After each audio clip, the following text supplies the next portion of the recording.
Исәнмесез, эфирда татарлар тапшыруы. Мин Эльвира Хөснетдинова, сезне сәламләргә бик шатмын. Бүген безнең программада бердәмлектә көч. Билгеле 400 ел элек булган вакыйганың дәресләре бүген дә актуаль. Без һәммәбез ватаныбызның киләчәге бүгенгесе өчен җаваплы.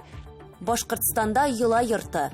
Читтән кайткан кешеләр килеп, ашка әзерлеп, аятларны укытып, хәерләр таратып, бөтен кешеләр үткәрсеннәр. Оренбург шәле галәмдә. Ышып йөри, каравылның эчендә. Шул кадәр матур, шул кадәр нәфис. Һәр кемнең үз язмышы. Татар халкының мәсәлән, чит ил кешесенә кәгә чыкса да, ул үзенең татарлыгы аның канында калган. Томскида көзгө Салават күпере. Расстояние не помешало эти условия, чтобы передать атмосферу татарской культуры, татарского танца, взбодрить зал.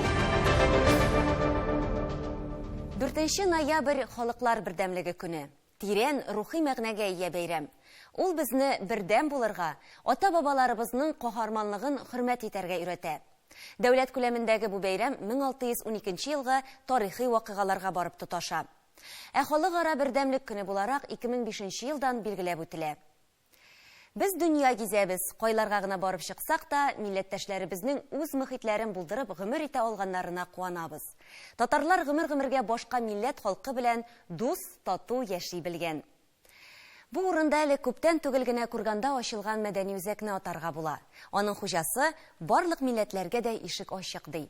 Кыскасы, хәзерге видео язмабыз халыклар бердәмлеге көне уңайыннан әзерләнде. Һәм без милләттәшләребез гомер иткән берничә төбәктә булып кайтырбыз.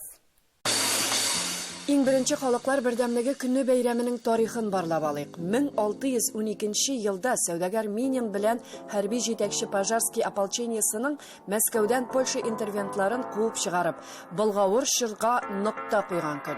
Вакыйга шунысы белән үзенчәлекле. Барлык милләт, катламнар, авыл һәм шәһәр халкы берләшеп, дәүләт хәл итәсе мәсьәләләрне үз кулына алган. Әлеге бәйрәм тынычлык, иминлек, бәйсезлек өчен бердәмлек символын чагылдыра.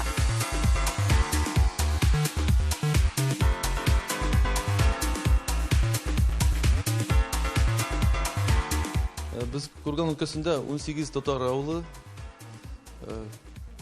25 мең кеше татар милләтендә яши. Курганда үзендә 2,5-3 мең татар яши. Җайлар урын булды. Аллага шөкер, балаларга да, бүтән икенче милләтләргә дә безнең ачык бинабыз.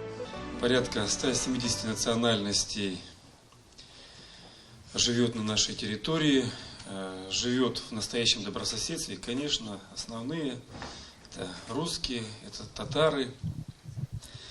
Как еще раз говорил, живем мы мирно, дружно и занимаемся одним делом, это развитием нашего региона. Конечно, за годы вот уже и образования Курганской области и более раннего территориального устройства татары сделали очень много. Сделали много и продолжают делать сегодня.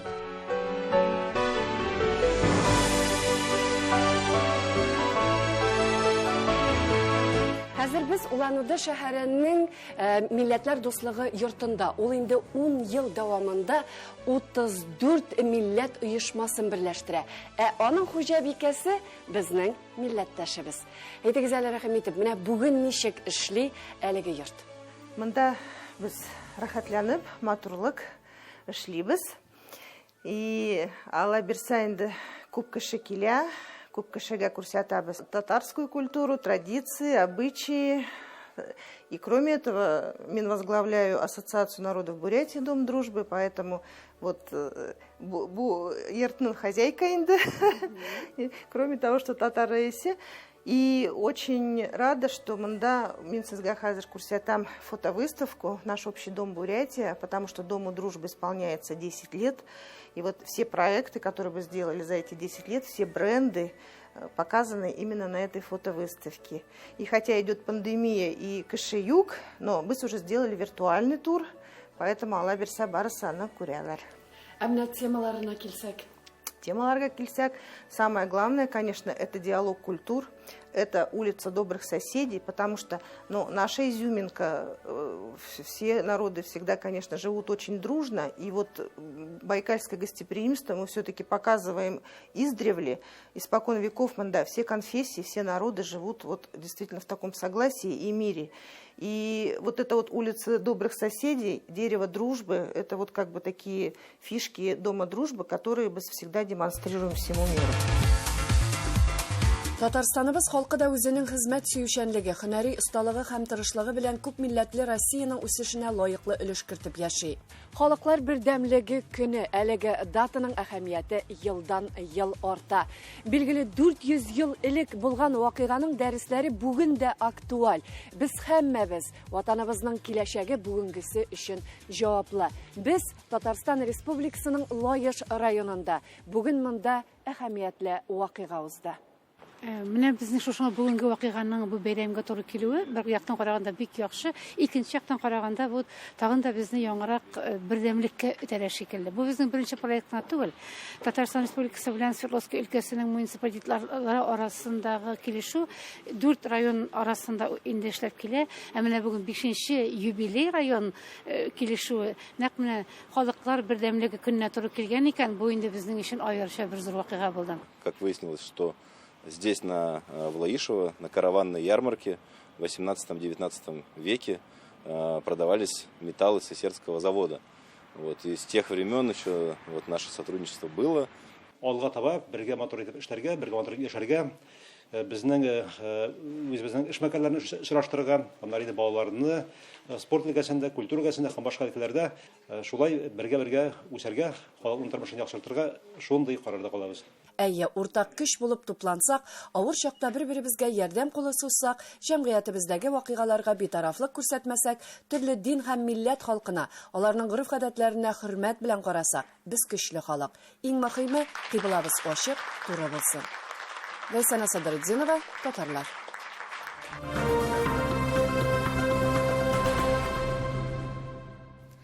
Ут күршебез Башкортстанда 100дән артык милләт яшәве мәгълүм. Шуларның 1,5 миллион татарлар тәшкил итә.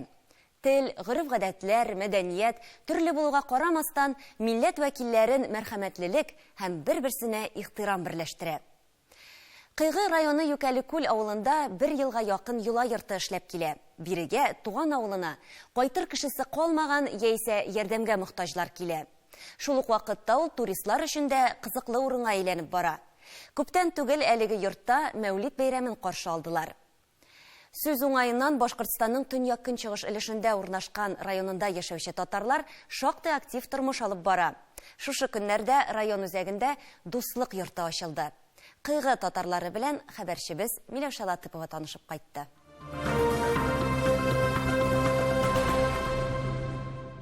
Кызганычка каршы соңгы елларда авылларда хуҗасыз калган йортлар саны шактый. Нәкъ шул авылларда туып үсеп, читкә чыгып китүчеләр өчен исә кайтыр җирләрдә калмый. Нәкъ шундый очраклар өчен Кыйгы районы Юкәликүл авылында эшләүче Йола йорты капкасы һәрвакыт ачык. Узак еллар Соргутта яшәгән Шариповлар гаиләсе туган якка әйләнеп кайту белән кешеләргә ярдәм итүне максат итеп куя. Төрле милләтнең гореф-гадәтләрен, йолаларын җиренә җиткереп башкарыр өчен махсус йорт төзергә ниятлиләр алар. Мәчеттә кеше кайталар. Туктарга да урыннары юк. Менә гореф-гадәт буенча оятлар укытырга да ниләре юк, урыннары юк. Мәчеттә тизилеп кенә ята, безнең мәчет тизилеп бетмәгән әле. Шуның буена эшләдек тә. Шул гореф-гадәт йорты итәргә булдык. Што читтән кайткан кешеләр келіп, ашқа әзіліп, оятларын оқытып, хәйрләр таратып, бүтін кішілер үткәрсінләр. Қонып қаларға да болады. Біз аш суны өзіміз әзірлеп үткәрішәбіз. Түләулі түгел. Аллаға шүкір пенсия алып тұрабыз. Өзіміз құшқұртлар асырайбыз, пішіреге біләбіз. Шулай болғач, біз просто ярдам етіріп үшін. Мәулид айында оқыла тұрған дұғалар, мәсәлән, Вәли Хаҗи әйтмешле Әл-Хәм сүрәсеннән башлана. Киң күңелле Шариповлар төзегән йортта дини һәм милли чаралар оештырыла. Изге Мәүлид бәйрәменә исә районнан килгән кунаклар җыелды. Башкортлар да монда, татарлар да, урыслар да килсәләр бөтенесенә. Безнең Аллаһ Тәгалә без әйткән куәтле иман. Менә бу милли йорт, шул иман бирә торган урын. Бу йорт шул киләчәккә безгә ул максат куя киләчәк буынны тәрбияләү эшендә. Без бүгенге көндә беләбез, кийинки вакытта бик кыйынлыклар килеп туа, ләкин шуңа карамастан инде менә шул гореф-гадәт йорты, менә бу дуслык йорты кебек урыннар инде һәрбер авылда, һәрбер үзәктә булырга тиеш дип уйлыйм. Бүген Юкәле-Күлдә 700 кеше яши. Хезмәт сөючән милләттәшләребез тупланган бу авылда районда бердән-бер саналган әй колхоз эшли. Илдә никадәр үзгәрешләр булса да, 50 елдан артык тарихы булган колхоз таркалмый. Хуҗалыкны 30 ел дәвамында Азат Нутфуллин җитәкли. Мин үзем дәврдә колхозны бетермәскә мин инде ансак коллективный хозяйство, есть коллективное хозяйство, ул егерде бер кеше шишләгән, конечно, техникалар сакты ул, конечно, 10-20 техника шейхе бүгенге көндә 3-4 техника белән сәсеп чыгабыз. И комбайннарда 16 түгел, 3 шунда урып чыгабыз. Юкәле-Күл авылы киң танылган Әй елгасы буена урнашкан. Җитәкчелек фикеренчә, Шәриповлар төзегән юла йорты туристлар өчен дә кызыклы урын санала. Бездә әй буеннан агып төшәләр туристлар, һәр вакытлар яр буенда туктап китәләр, халык белән аралашалар, сөйләшәләр, һорашалар, тарихтары белән кызыксыналар. Башкортстанның төньяк көнчыгыш өлешендә урнашкан Кыйгы районында төрле милләт вәкилләре яши. Күптән түгел район үзәге Үрге Кыйгы авылында да көтеп алынган вакыйга дуслык йорты ачылды. Ул 20нче гасыр башында яшәгән Бары Яхун йорты урынына төзелгән. Монда инде менә беренчедән телебез, мәдәниятебез, тарихыбыз һәм дә гореф-гадәт йолаларыбызны балаларыбызга, яшьләребезгә һәм дә улларыбызга дөрес итеп өйрәтүдә. Монда безнең тиеш гаилә тәрбиясе, хатын-кыз һәм ир атларыбызны дөрес итеп тәрбияләүебез киләчәктә гаилә кыйммәтлеген менә шунда кире кайтару. Һәм дә инде безнең уй-фикерләр бары борынгы кул эшләрдә дә югалмаска. Әлеге вакытта Кыйгының татар активистлары онлайн форматтагы эшне үзләштерә. Максат заманнан артта калмыйча дөньяның төрле төбәгендә яшәүче милләттәшләр белән аралашып, уртак эшләр башкару. Кыйгы районыннан Миләүшә Латыйпова, татарлар. Сез татарлар тапшыруын карыйсыз. Программабызның 2нче өлешендә. Оренбург шәле галәмдә. Ышып йөри, чәл, карабын эчендә. Шул кадәр матур, шул кадәр нәфис. Һәр кемнең үз язмышы. Татар халкының име, мәсәлән, чит ил кешесенә киргә чыкса да, ул үзенең татарлыгы аның канында калган. Томскида көзгө Салават күпере. Расстояние не помешало эти условия, чтобы передать атмосферу татарской культуры, татарского танца, взбодрить зал. Оренбург мамык шәле яңа биеклекне яулады. Россия геройы космонавт Олег Кононенко галәмдә булып кайткан Оренбург мамык шәлен өлкә сынлы сәнгать музеена тапшырды. Аның авторы танылган шәл бәйләүче Миңнур Ишмөхәммәтова. Оренбург ягы символының җир орбитасында булуы хакында Фирүзә Әбсәләмова.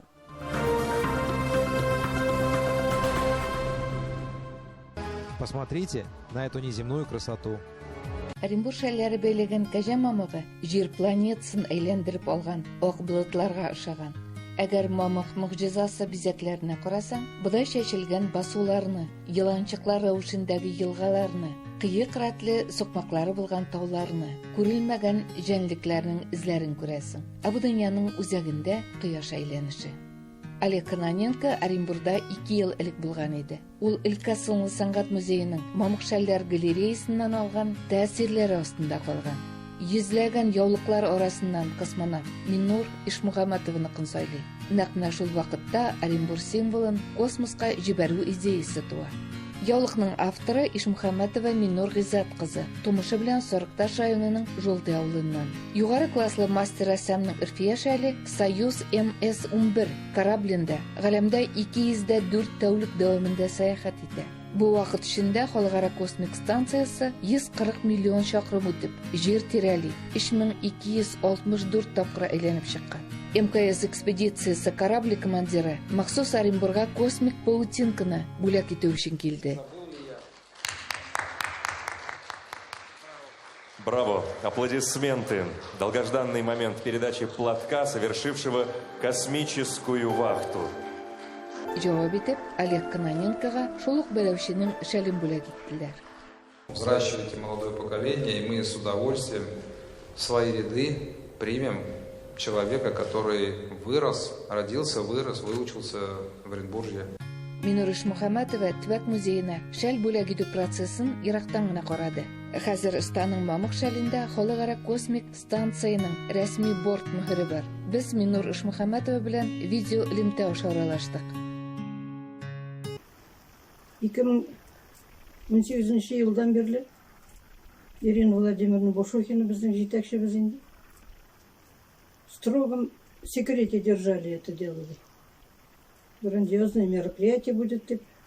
65+ләр үз изоляциядә булу сәбәпле космонавт белән очрашуга бара алмаганына бераз кайфы төшсә дә, оста үз кул эшенең космоста булуына горурлана.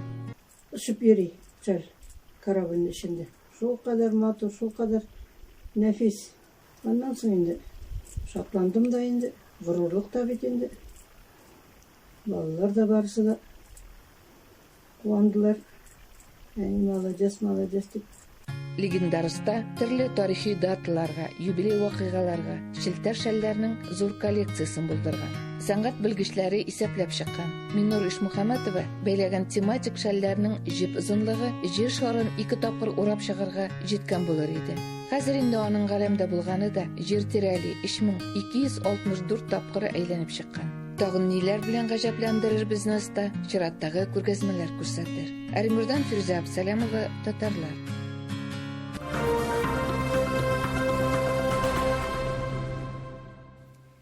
Елда нәшер ителеп Татарстанда татар телендә иң күп укылган китаплар арасында Гөлсинә Галимуллинаның «Тау җылысы» китабы да бар. Бу әсәр чит илгә китеп, анда яши башлаган татар кызы турында. Әлеге китапның прототиплары да бар. Лилия Вәлиева һәм аның гаиләсе. Алар барысы да Истанбулда бу көннәрдә чит илләрдә яшәүче татарлар белән очрашу программасында катнашалар. Тулырак Илсур Нафиков.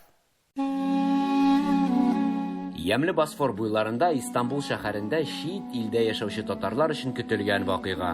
Көзнең матур көнендә Бельгия татарлары белән бергә алар турында китап язган журналист, Татарстан Республикасы журналистлар берлеге әгъзасы, язучы Гөлсинә ханым Галимуллина белән очрашу мөмкинлеге барлыкка килде. Бу китапның төп герое Татарстаннан Бельгия патшалыгына күчеп, анда тормышын кырып җибәргән милләттәшебез Лилия Вәлиева, тормыш иптәше Жан, кызлары Регина белән Амили һәм Татарстанда кызын ерак илләргә җибәргән Лилия ханымның әнисе Дания ханым да бар.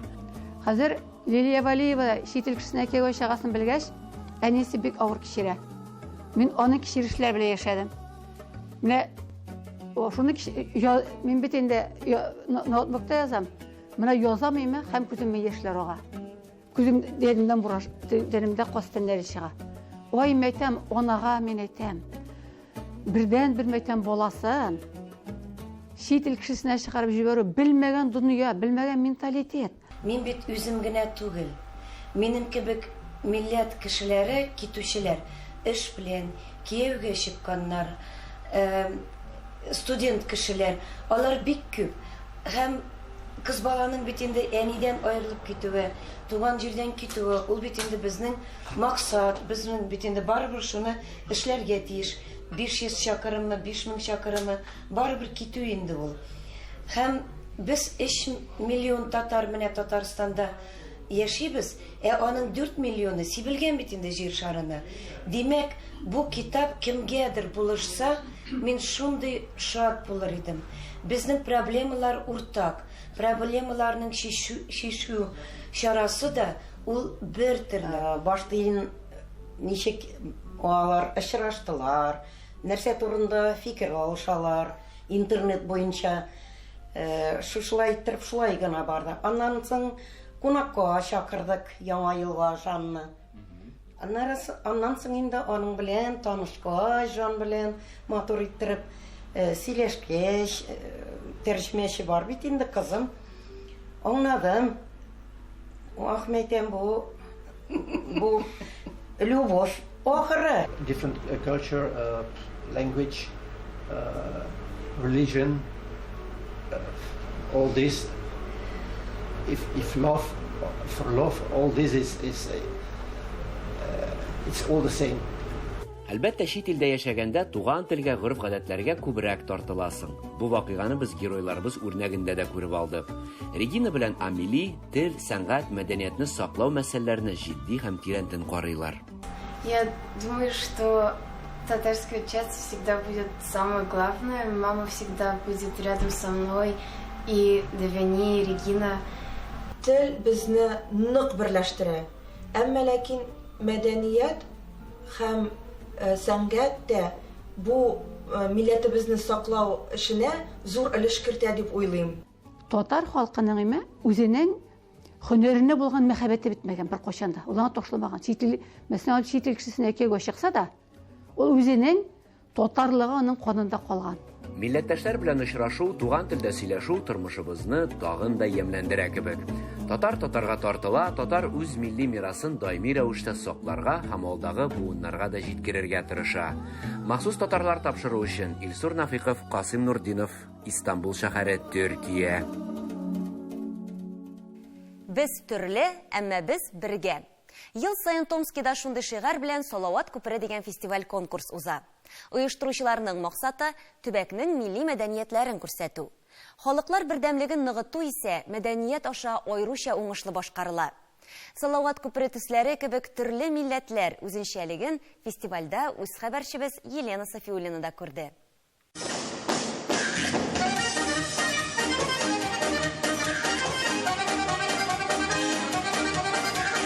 Инструментчылар, биюче, вокалчылар арасында студентлар да бар. Пенсионерлар да һөнәри осталардан калышмый.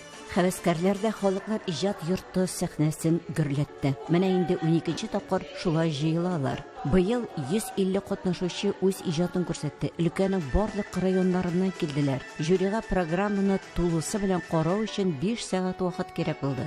Коллективы областного центра татарской культуры всегда с честью выступают, представляют свои национальные колоритные культурные традиции, и я всегда с удовольствием смотрю их выступления. Ну вот мне запомнился особо коллектив из Стрижевого. Сегодня они были? Лейсан, они сегодня уже были, они в записи были, но как всегда достойно совершенно. Просто женский дуэт просто завораживает. Даже расстояние не помешало эти условия, чтобы передать атмосферу татарской культуры, татарского танца, взбодрить зал. Быел өлкә татар мәдәнияте үзәге 4 номер әзерләде. Надеемся на лучшее, надеемся занять призовые места. Бик дулкын уланабыз.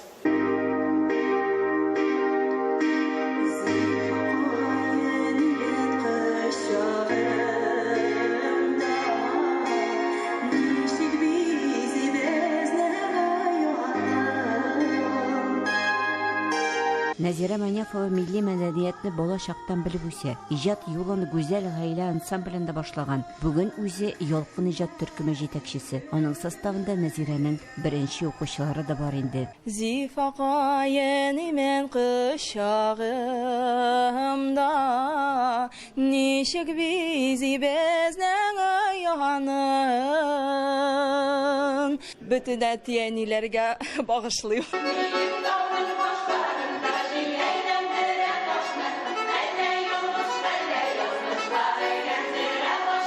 Гомумән, татар мәдәниятен тәкъдим иткән 7 номерда беркетмәдә призлы урыннар белән билгеләп үтелде. Салават күпере конкурсы иҗатның дуслык теле булуын тагын бер тапкыр раслады.